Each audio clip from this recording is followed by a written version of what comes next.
était un matin dans les journaux de Paris. A questão da ocultação que eu produzi, inclusive, vários fragmentos de textos em que falei da própria situação do Estado do Brasil, dizendo que a sociedade brasileira está oculta. Eu cheguei a ter uma brincadeira com o Niemeyer, dizendo que aquelas duas calotas do Congresso eram para esconder que a sociedade brasileira está feita em cima de ocultações. O Estado está dentro do Estado. O partido está dentro de outro partido. A igreja está dentro de outra igreja. Isso é uma situação que nós não estamos sabendo resolver e que talvez só alguma forma corromper isso. A gente não sabe como é que isso se resolve. Foi só para falar de que nós sabemos que aqui a ocultação é uma forma de sociedade. Então, eu falo noutras coisas também, além da ocultação. A escuta é um princípio que eu uso como linguagem de considerar que a escuta é para nós que pensamos, que executamos coisas, que somos artistas, é uma forma de fazer a memória ser dona daquilo que nos pertence. A gente pertence à nossa própria memória, ela está depositada na gente, é a nossa escuta. Porque aquela afirmação do Flusser, quando ele disse que em matéria de história, de memória, é tão importante o lembrar como o esquecer. Sim.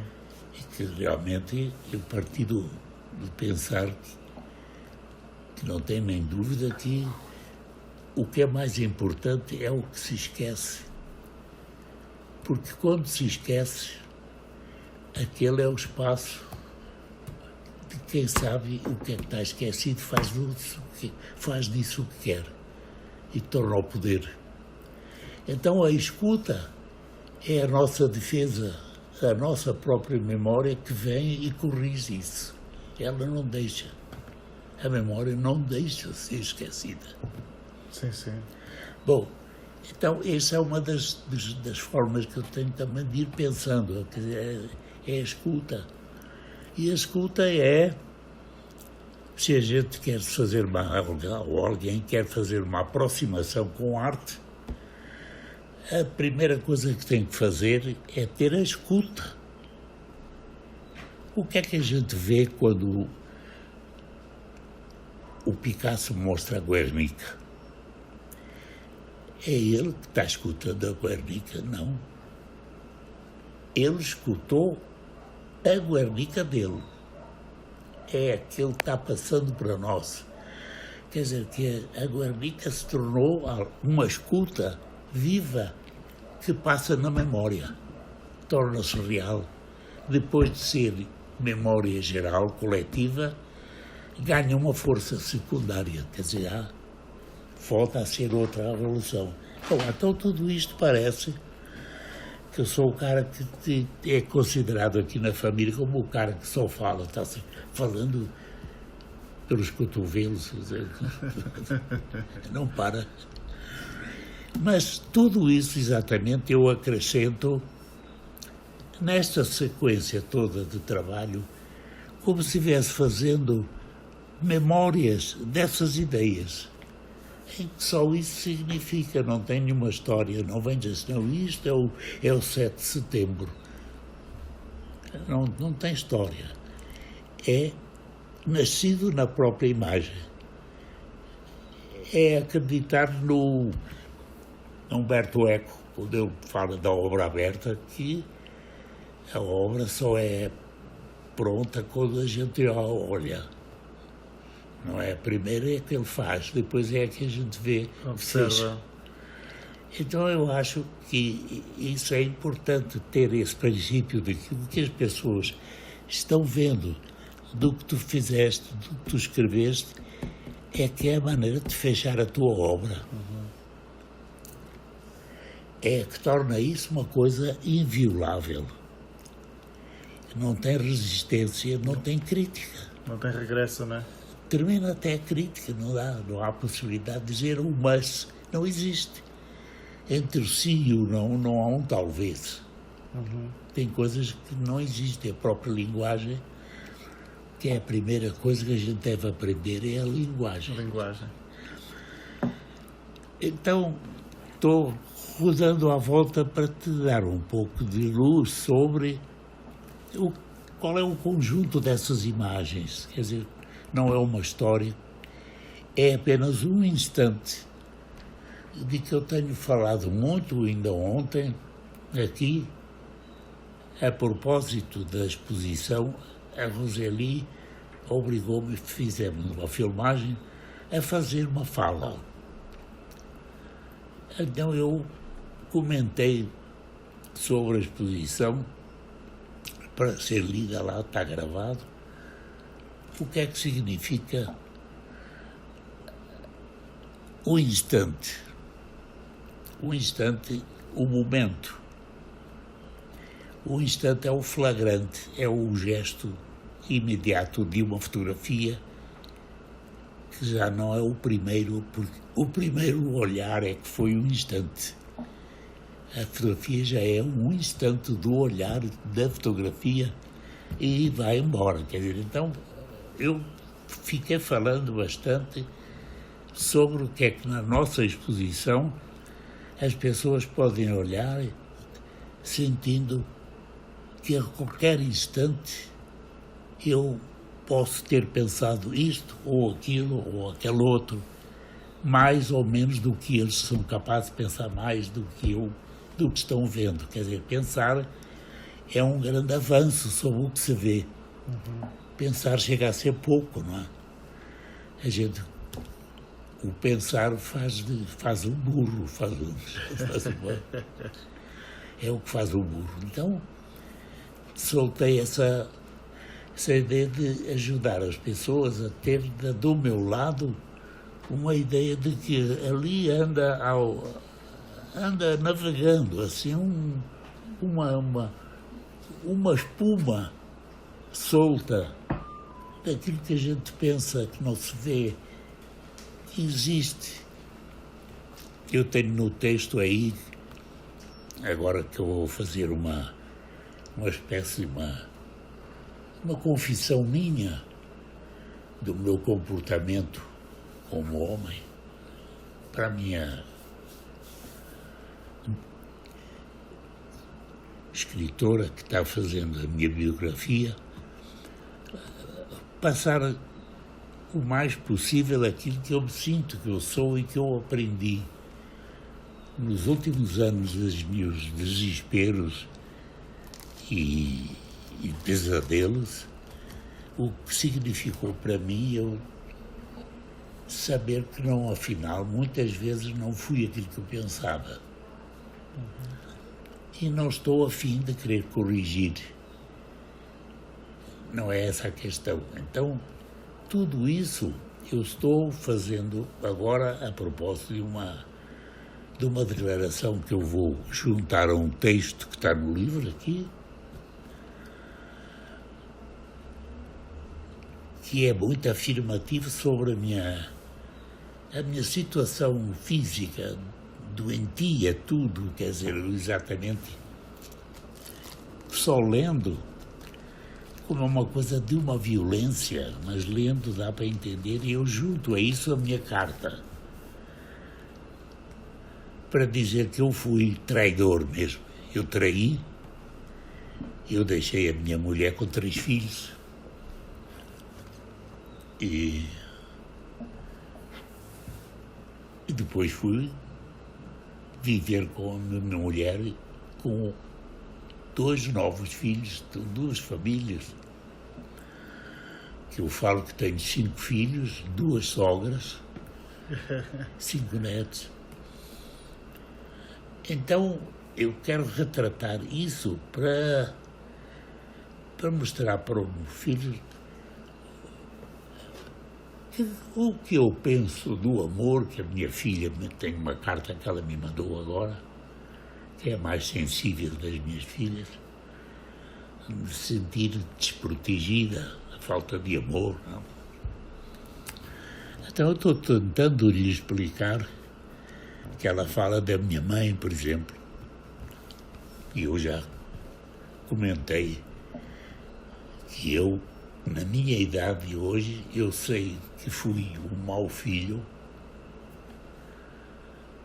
um mau marido, um mau pai, talvez um mau imigrante, um mau desertor, um mau patriota. Fui mau para mim, inclusive porque eu tenho, às vezes, na minha vida, a sensação de que há alguma coisa dentro de mim, má, que tem uma serpente dentro de mim me fazendo mal. Eu sou um objeto mau. Aí venho a minha mulher, que me conhece há 40 anos já, a Rita Bia, ela acha que exatamente que eu sou um exemplo do cara bom. Então eu estou tentando explicar que quando se fala da minha mãe, agora eu amo a minha mãe. Nunca amei. Eu só amo agora. Porque agora ela não é mais autoritária, não é ela que manda de mim. Então, essa coisa de o filho que saiu, como eu fiz, é aquilo que todos devem fazer, sair de casa quando chega na hora certa. Aliás, acho que a própria mãe devia ser a primeira a sair. As mães. O mal do mundo não são as crianças, são as mães. As mães não de nome, não são os bens. Então, esse tem que entrar no capítulo de usar de uma certa crueldade, em que o texto, a vocês depois com a oportunidade de ler, que eu sou uma figura sem pernas, que não anda. Estou marcado por uma pólio de nascença. E aí eu falo, estou sentado no cais, no meu cais, onde deverá chegar a minha irmã. A história mais antiga. A minha mãe teve uma criança que morreu no parto, antes de mim. Seria uma irmã. Seria uma irmã tua. E eu já analisei várias vezes o que isso significou para mim até hoje. Eu sou um cara que não sabe esperar nada. Estou marcado por essa espera. A minha mãe esperou. O que uma pobre mulher como ela, ignorante, esperou para ter uma filha e depois a filha chegou, morreu no parto. E o que é que ela ficou esperando? Ter outra vez um filho que não morreu no parto? Essa espera, ela ficou para mim, que até hoje eu sinto que me falta essa minha irmã. Não cheguei a conhecer, nem sei que nome ela possa ter tido, como é que ela era. Então eu faço disso tudo agora uma coisa literária exagerada, não é? Mas maligna também, de linguagem, de coisa que corte, que machuca as pessoas, que arranhem. A gente vive muito, o ser humano vive só alegre, com algumas horas tristes, mas no fundo é um bobo alegre, enganado, com promessas. Mas enfim, não quero estar também a fazer mais divulgações logo com um homem como esse aqui. Estou só fazendo a ideia de que aqui já está essa minha resposta para, na conversa com a minha biógrafa, em passar exatamente tudo o que haja mais autêntico que eu sinto. Eu disse, a minha mãe hoje é a figura que eu amo. Porque não amei. Ela não podia ser amada. Ela era uma mulher que perdeu uma filha no parto. É uma mulher que ganhou um filho com poliomielite de nascença. Então, logo se viu que perante a humanidade foi uma mulher quase sem poderes de autoridade nenhuma. Mas nós somos assim, a gente tem o pai como o primeiro patrão que nos manda, que nos põe o medo como uma insígnia. O medo é aquilo que te dão para você usar como se fosse um emblema. Usa, ele é teu. Você vai saber o que é. Então, isto,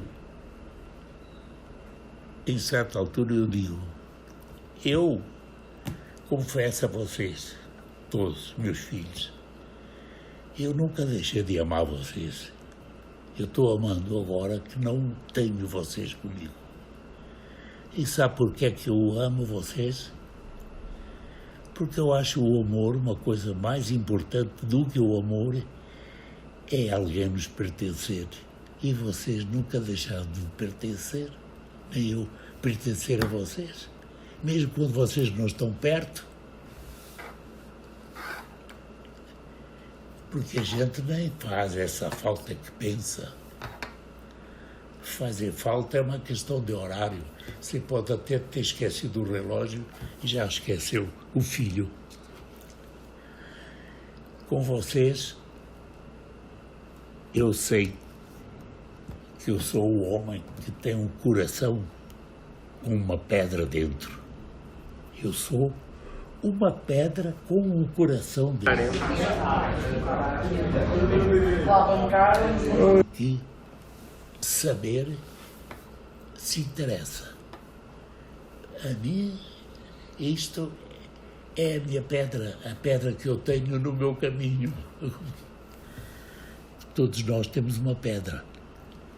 Eu tenho uma pedra com um coração dentro. A minha mãe foi a minha primeira pedra. Hoje eu acho que ela tem agora um coração dentro, não tinha. Fui eu que lhe ensinei a ter um coração. Ela quis ser mãe. Ela cuidou de mim a todo instante, me carregando desde garoto no colo para ir para o hospital. Ela me achou que devia salvar porque ela criou conflitos praticamente com toda a família para obrigar eles a se afastarem de mim, porque ela só queria que eu fosse dela. Eu tinha que ser o único filho dela, mais nada. De maneira que isso custou-lhe a cara, que fez dela aquilo que foi a desgraça dela, mas que é que faz com que eu a ame hoje. Este é o meu amor da minha mãe. É porque eu só sei dar grandeza à grandeza. É por isso que eu sou deficiente. Alguma grandeza a natureza me deu, não é? Se não podia ter ficado virado lagartixa, outra coisa qualquer. Então você é o que é. Isto tudo estou passando para vocês, se vocês terem uma ideia de exatamente desse lado ainda que já é um pouco da minha biografia, não é? Da maneira que eu honestamente sinto vontade de dizer que eu fui, que eu traí. Eu falei para a minha filha há uma semana atrás, assim, escura, a sua mãe, eu a traí. Mas também agora que ela está livre, agora ela pode me trair com todos os amigos que eram meus inimigos e que se vão aproveitar do meu prestígio de ter sido o marido da Bia e da Cláudia.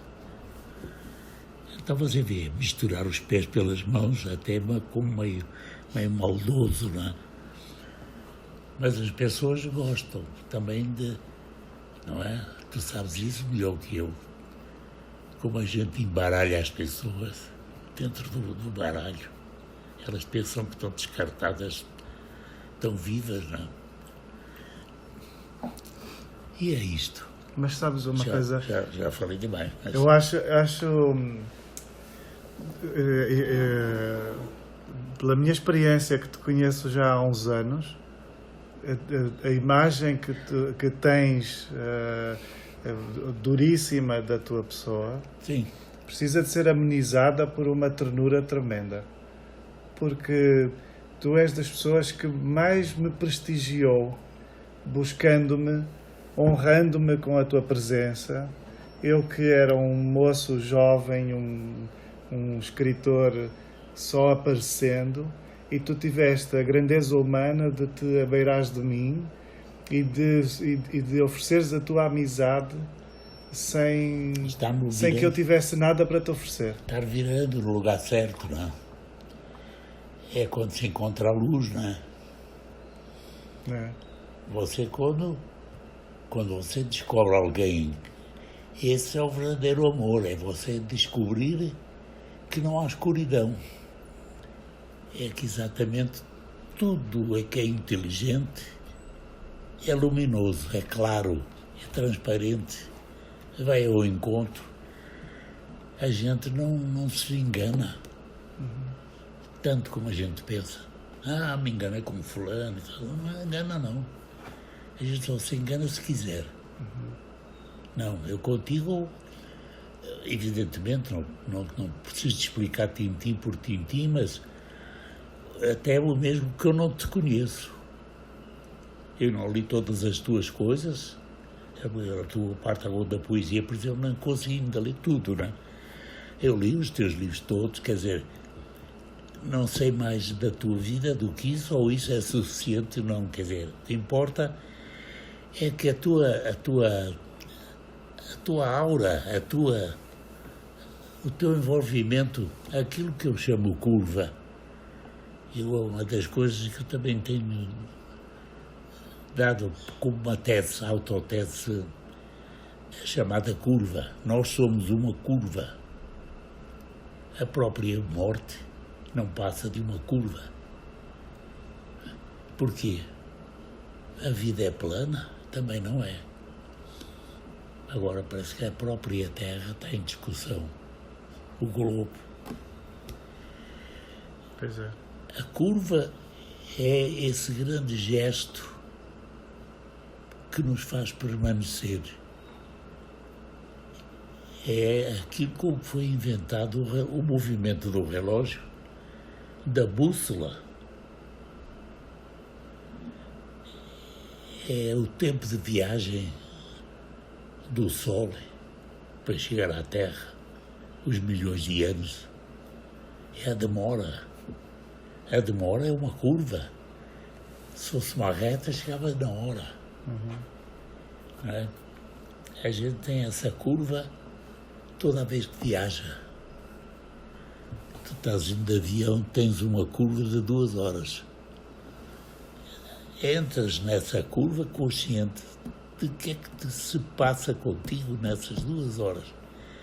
Se ao fim de 2 horas fores indagado ou querer fazer uma análise assim, o que é que foi que eu pensei que aconteceu comigo durante esse pensamento de 2 horas?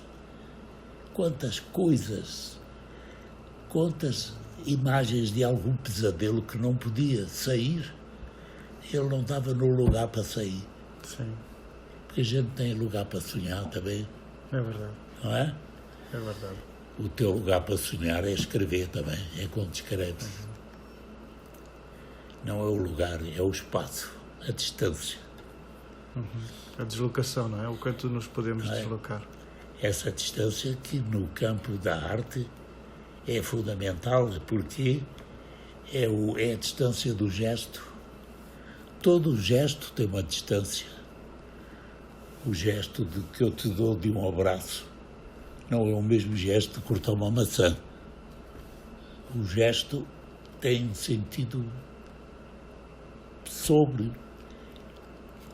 Inventou até o martelo, porque o braço não chega. O gesto, quer dizer, é também outra coisa fundamental na maneira de, quando a gente está trabalhando em arte, tem um gesto com a distância de colocar a tinta, tira, põe, até que chega um momento em que ela se ajeita e não quer saber mais de você. Ela se acaba. A gravura também você vai tirando e pondo, chega a um momento que você não sabe o que é mais importante, se é o que ficou, se é o que tira. Isso a gente aprende no cinema, que é só no último instante, na última imagem, que você corta, que você sabe que o filme está pronto. Eu, se fosse cineasta, já teria partido para um filme sobre a saudade. Sobre exatamente a saudade do que ficou. Eu não sei o que é que vai acontecer com ela. E a saudade daquilo que vai ter de ser feito, porque nós temos a saudade do futuro. O artista é a saudade do futuro. Sim, sim. Então, o tempo que é importante é esse, é o gesto. O gesto que pode levar para fazer uma gravura de madeira, sulcar a madeira para tirar aquilo tudo, para criar um buraco para a tinta. A distância entre uma coisa e outra. Essa distância também que é a nossa respiração, é a nossa batida de coração. Enfim, pode parecer mesquinho a gente começar a fazer divagações desse tipo, não é? Mas falando contigo, eu sei que é como se estivesse falando comigo. E eu me acredito. Não estou tentando de iludir nem falar mentira. Só estou falando aquilo que, para mim, eu não tenho mais nenhuma contestação, não tenho nem coragem de me negar. Não me arrisco. Então, olha, a gente já tem o nosso amor declarado e exatamente eu acho que uma das grandes vitórias da nossa civilização contemporânea é que se criou exatamente a liberdade e a capacidade do homem amar. Agora o homem ama o homem também. Não ama só, porque amar é pouco. Eu posso amar um copo e anda guardando o copo a vida dele, de repente ele quebra. Não. Então, nós estamos num momento, inclusive toda essa publicidade aqui de atacar os gays é realmente um atraso da gente estar outra vez no princípio da humanidade, quer dizer, preocupado com coisas que só mostram a nossa mesquinhez. É um manifesto de mesquinharia. A gente ainda ter contas para pagar, ter atrasos de contas. Será que não pagou tudo já? Eu acho que está-nos faltando aquilo que exatamente eu estou agora em juízo com os meus filhos, o que está faltando neles, a tristeza que ainda lhes falta, é que para mim é a tristeza com que eu fico, com que eu fiquei, é a que eu já tenho. A minha tristeza não é de uma alegria. Então, é um pouco esse o movimento, exatamente, da nossa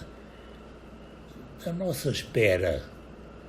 Ainda se vale a pena pensar, como eu tenho a mania da espera. Para mim, a espera é uma coisa tão importante, às vezes, Basta alguém dizer que vai vir aqui em casa e que está demorando 1 hora e já estou achando que é uma espera.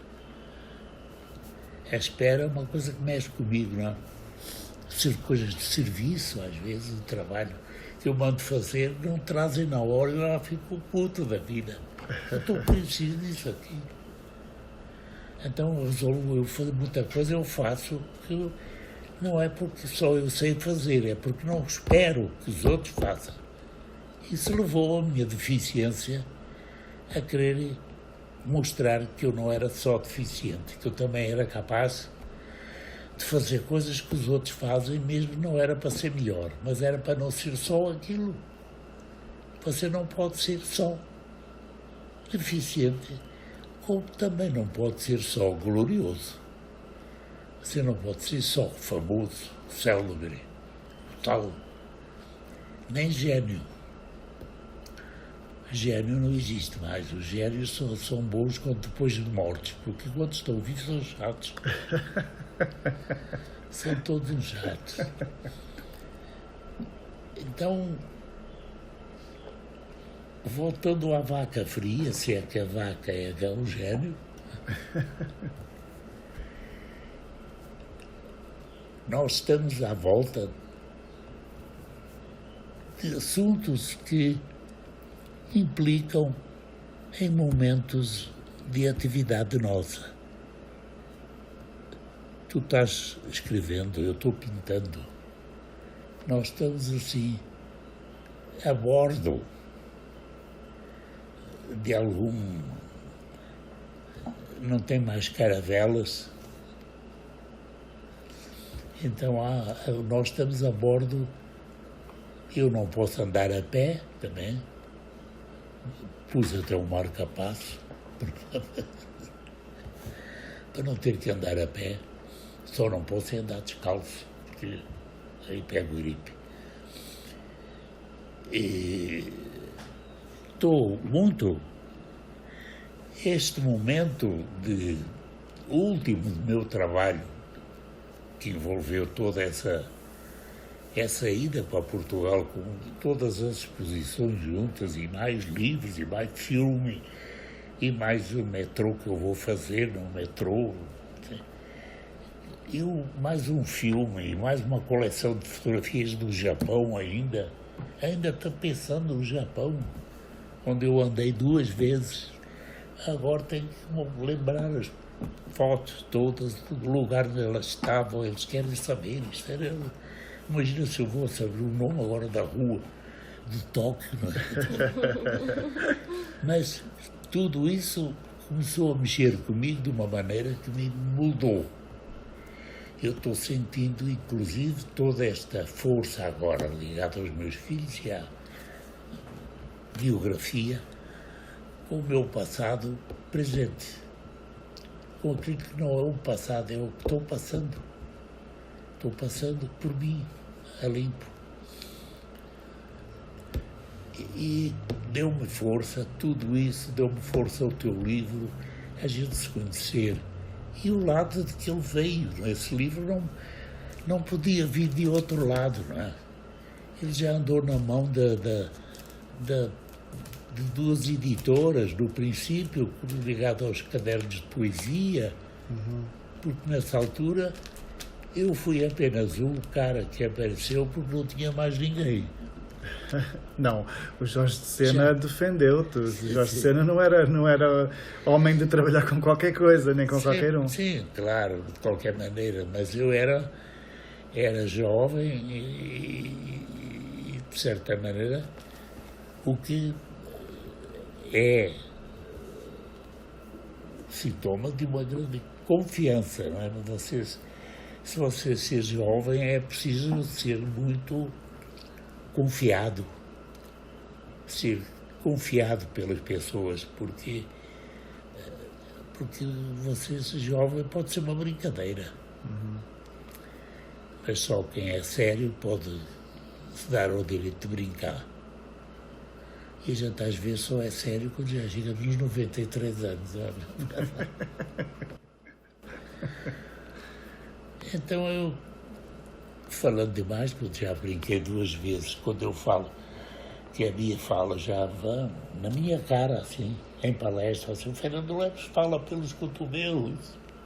E fica falando sinal para mim. Eu já falei, a minha atriz acha que eu falo pelos cotovelos, mas agora, na cadeira de rodas, eu falo pelos tornozelos.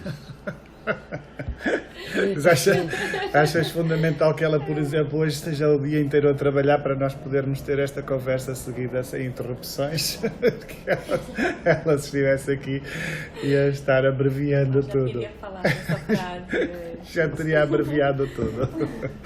Fernando, obrigado. Obrigado. Olha, É com muito orgulho que te visito e nós temos a mesma coisa que eu chamo de fatalidade. Nós somos 2 pessoas iguais à morte. Só sabem fazer aquilo que não é por fazer. É porque não pode deixar de ser feito. É como a morte. A morte também só faz o que ela não pode deixar de ser feito, mais ninguém deixa ela fazer. É verdade. A nossa poesia, a nossa crença, essa coisa é fatalidade. Tem que contar com isso como profissão, como teimosia, como horário de trabalho, como terminar aquele texto.